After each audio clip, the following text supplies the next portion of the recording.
Hello student, आज की class में आपका बहुत बहुत स्वागत है। पिछली क्लास में स्वर के बारे में पढ़ा था। आज अपन स्वर के भेद को विस्तृत रूप में पढ़ेंगे। तो चलिए शुरू करते हैं। स्वर के भेद कितने हैं? तो 3 प्रकार के हैं। एक तो ह्रस्व, दीर्घ और प्लुत। ह्रस्व स्वर है वो जैसे ऊ है, ए है ना, तो ये ह्रस्व स्वर है ना। बड़ा ऊ है तो ये दीर्घ है ना। और प्लुत है तो ऊ के साथ में यदि ये लगा हुआ है तो ये प्लुत का चिन्ह होता है, तो ये प्लुत स्वर है।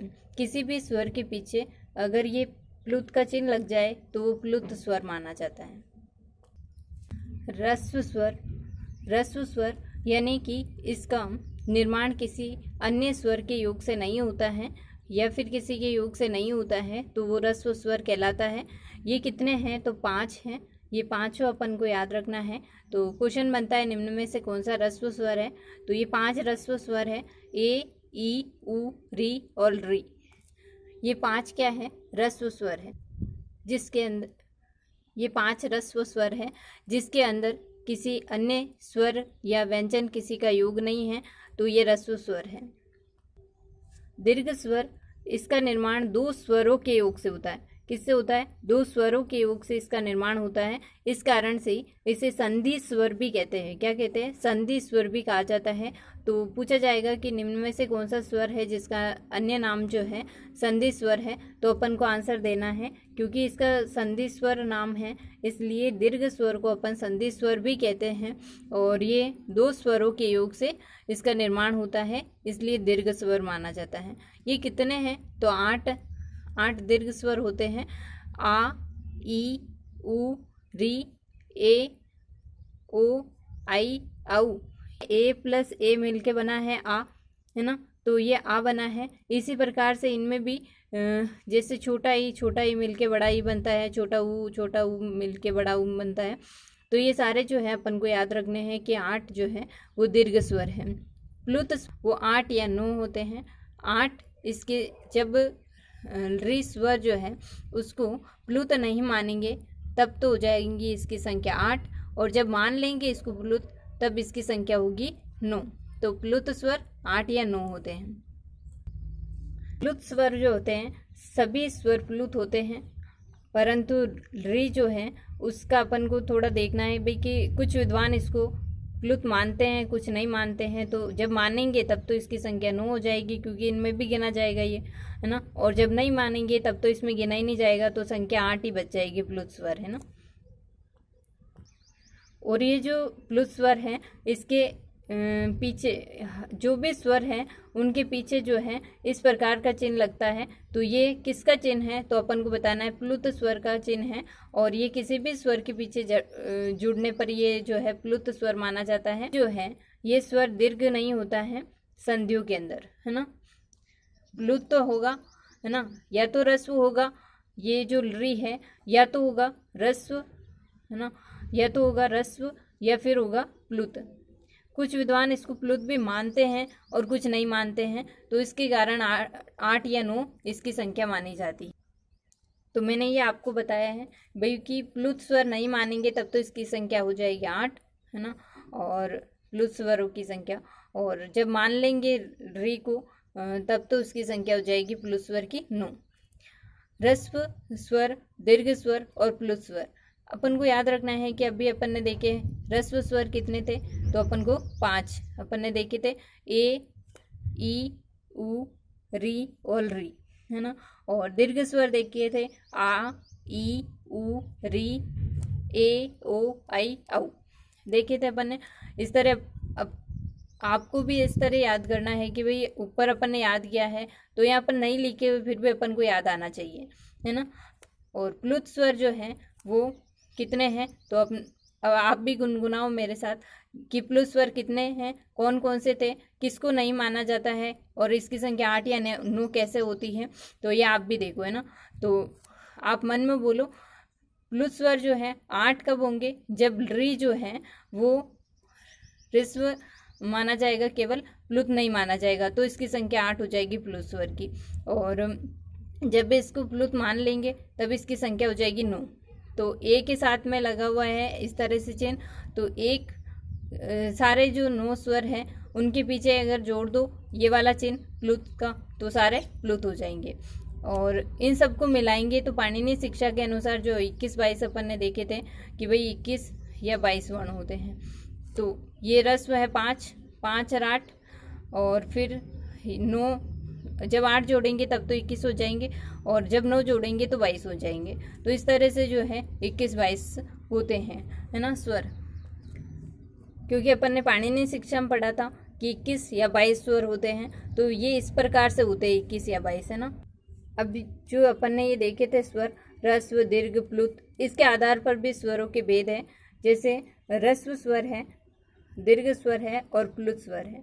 कौन से जो है केवल ह्रस्व में माने जाते हैं, कौन से दीर्घ में माने जाते हैं, कौन से ह्रस्व और दीर्घ दोनों माने जाते हैं, और कौन से प्लुत माने जाते हैं। तो इस तरह से स्वर के भेद अन्य प्रकार से ये भी है भाई कि अगर पूछ ले अपन को ह्रस्व, दीर्घ, प्लुत के आधार पर ए, ई, उ, री, इन चारों के जो भेद है वो ह्रस्व, दीर्घ, प्लुत के आधार पर जो है वो है 18 भेद। और ये जो ह्रस्व, दीर्घ यानी ये जो ए है, ई है, उ है और री है, ये ह्रस्व होते हैं और दीर्घ होते हैं। तो ए के पूछो चाहे आ के पूछो कितने भेद है, 18 भेद है। ई के इन दोनों के भी 18 भेद है। उ के और ऊ के इनके भी 18 भेद है। री के और री के इनके भी 18 भेद है। तो चाहे वो ह्रस्व बोले चाहे दीर्घ बोले, अपन को पूछे आके कितने भेद, 18 भेद। ई के कितने, 18 भेद। क्यों? क्योंकि ये ह्रस्व भी होते हैं, दीर्घ भी होते हैं और प्लुत भी होते हैं। क्योंकि जब इसके साथ में अपन एक के साथ में अगर ये चिन्ह लगा देंगे तो ये प्लुत भी बनेगा, आ के साथ में अगर ये चिन्ह बनाएंगे तो अपन ये प्लुत भी बनेगा। तो ये तीनों ही होते हैं, ह्रस्व भी होते हैं, दीर्घ भी होते हैं और प्लुत भी होते हैं। तो इस प्रकार से 6, 6, 6, ह्रस्व के भी 6 हैं, दीर्घ के भी 6 और प्लुत के भी 6, तो तीनों को मिलाकर के 18 भेद माने जाएंगे। इसी तरह ई के, उ के, री के इनके भी जो है इस तरह से 18 भेद होते हैं। केवल 12 ही भेद होते हैं, ह्रस्व या फिर प्लुत माना जाता है। री को दीर्घ नहीं माना जाता है, ठीक है, री का दीर्घ नहीं होता है। तो 6 ह्रस्व के और 6 प्लुत के मिलाकर के 12 भेद होंगे। तो किसका अभाव है, दीर्घ का अभाव है, तो इसके लिए पढ़ा जाता है री वर्णस्य द्वादश भेदा। कितने हैं, 12 भेद है। और किसका अभाव है, तो दीर्घ का अभाव है, ठीक है। और इसमें तो ह्रस्व, दीर्घ, प्लुत तीनों ही हैं, तो इनमें किसी का भी अभाव नहीं है, ठीक है। तो इनके कितने भेद है, 18। ए, ओ, आई, औ, इनके पूछे कितने भेद है, तो 12 भेद बताने अपन को।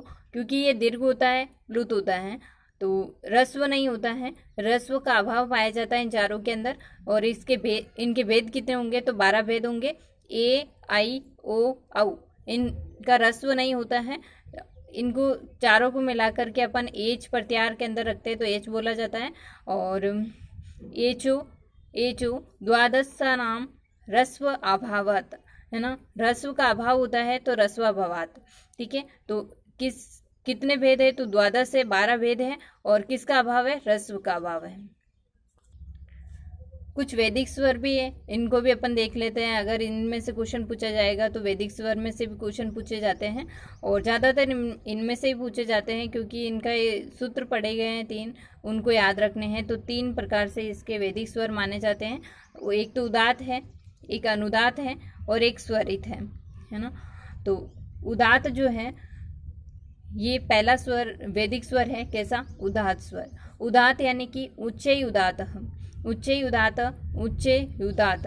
जब अपन संधि कर देते हैं विसर्ग संधि तो रू को विसर्ग बन जाता है। तो ये लिखा हुआ है चाहे ये लिखा हुआ है, तो अपन को उदात स्वर बताना है। ये पूछा जाएगा कि उच्चै किम उदात, ठीक है, उच्चै किम उदात, है ना। तो उच्चै रुदात, यानी कि उदात स्वर जो होते हैं वो तालु आदि जो उच्चारण स्थान हैं उनके ऊपरी भाग से उच्चारित किया जाता है, इसलिए कहा जाता है कि ये उदात स्वर है।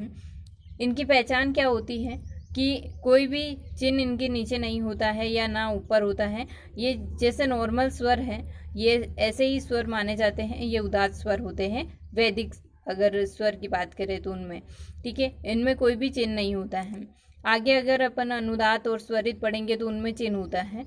तो ये वैदिक स्वरों में ऐसा कौन सा स्वर है जिसकी चिन्ह किसी प्रकार का कोई चिन्ह नहीं होता, तब अपन को आंसर देना है उदात स्वर। और ये उच्चई उदात याद रखना है कि उच्चई उदात स्वर है, उच्चई रुदात। ठीक है। सेकंड स्वर है वैदिक स्वर के अंदर अनुदात स्वर, नीचई अनुदात, नीचई अनुदात। यानी अनुदात यानी कि अनु से याद रखना है कि अपन को ऐसे याद रख लेंगे कि अनु में न्य आ रहा है, न से ही नीचई, नीचई तो नीचई अनुदात, उच्चई किम उदात, नीचई अनुदात। ठीक है। नीचेर अनुदात। ठीक है। और तालु आदि उच्चारण स्थानों के अधः यानी नीचे वाले भाग से जब उच्चरित किया जाता है स्वर तो वह अनुदात स्वर कहलाता है। और इनकी पहचान क्या है कि यहाँ पर अपन ने नीचे निकाला तो ऐसे याद रखना है कि नीचे जो है पड़ी रेखा होगी, आड़ी रेखा जिसको अपन बोलते हैं ना, इस रेखा कहा जाता है। यानी ए है, इसके नीचे अगर आड़ी रेखा है तो वो कौन सा स्वर होगा? अनुदात स्वर होगा। और अगर ई है, इसके नीचे भी अगर है, कोई भी अगर स्वर है उसके नीचे अगर अपन को आड़ी रेखा मिलेगी तो वो कौन सा है? अनुदात स्वर होता है। अगला है स्वरित स्वर। स्वरित स्वर समाहार बन गएंगे। जैसे ए लिखा हुआ है, ए के ऊपर खड़ी रेखा है तो वो कैसा है? स्वरित स्वर है। ठीक है। जैसे ए ई री, इन तीनों के ऊपर अपन को खड़ी रेखा दिख रही है तो कैसे स्वर है? स्वरित स्वर है। क्वेश्चन कैसे बनता है? ए आ ई इस तरह से स्वर लिख देंगे। अगर ये चिन्ह नहीं लगाएंगे तब अपन को पूछे जाएंगे कि ये क्या है? तो उदात। ठीक है। अगर ये चिन्ह लगा देंगे और पूछा जाएगा कौन सा स्वरित, ये चार ऑप्शन दे देवे और अपन को पूछा जाए कि भाई ए के ऊपर अगर ए है, इसके ऊपर यदि खड़ी रेखा है तो ये अपन को बताना है स्वरित स्वर है ना। और अगर ए है, इसके नीचे आड़ी रेखा लगा दे तो कैसा होगा? अनुदात स्वर होगा। तो इस तरह से अपन को ध्यान रखना है और यही क्वेश्चन बनते हैं। इस तरह से ही पैटर्न बनाया जाता है क्वेश्चन का। उदात, अनुदात, स्वरित और व्यंजन, इस तरह से चार ऑप्शन दे देंगे। फिर इन स्वरों को लिखकर पूछ लेंगे कि भाई ये कौन सा स्वर है। ठीक है। तो उदात, अनुदात और स्वरित, इनमें से अपन को ध्यान रखना है कि ये तीन वैदिक स्वर होते हैं और इनको इस तरह से लिखा जाता है। और बाकी ये याद रख लेना, ऊंचे उदात, नीचे अनुदात और समाहार स्वर क्लास। और अब ये स्वर का जो टॉपिक है ये अपना समाप्त हुआ है और अगली क्लास में अपन व्यंजन को शुरू करेंगे। तो मिलते हैं नेक्स्ट क्लास में। तब तक के लिए जय हिंद, जय भारत।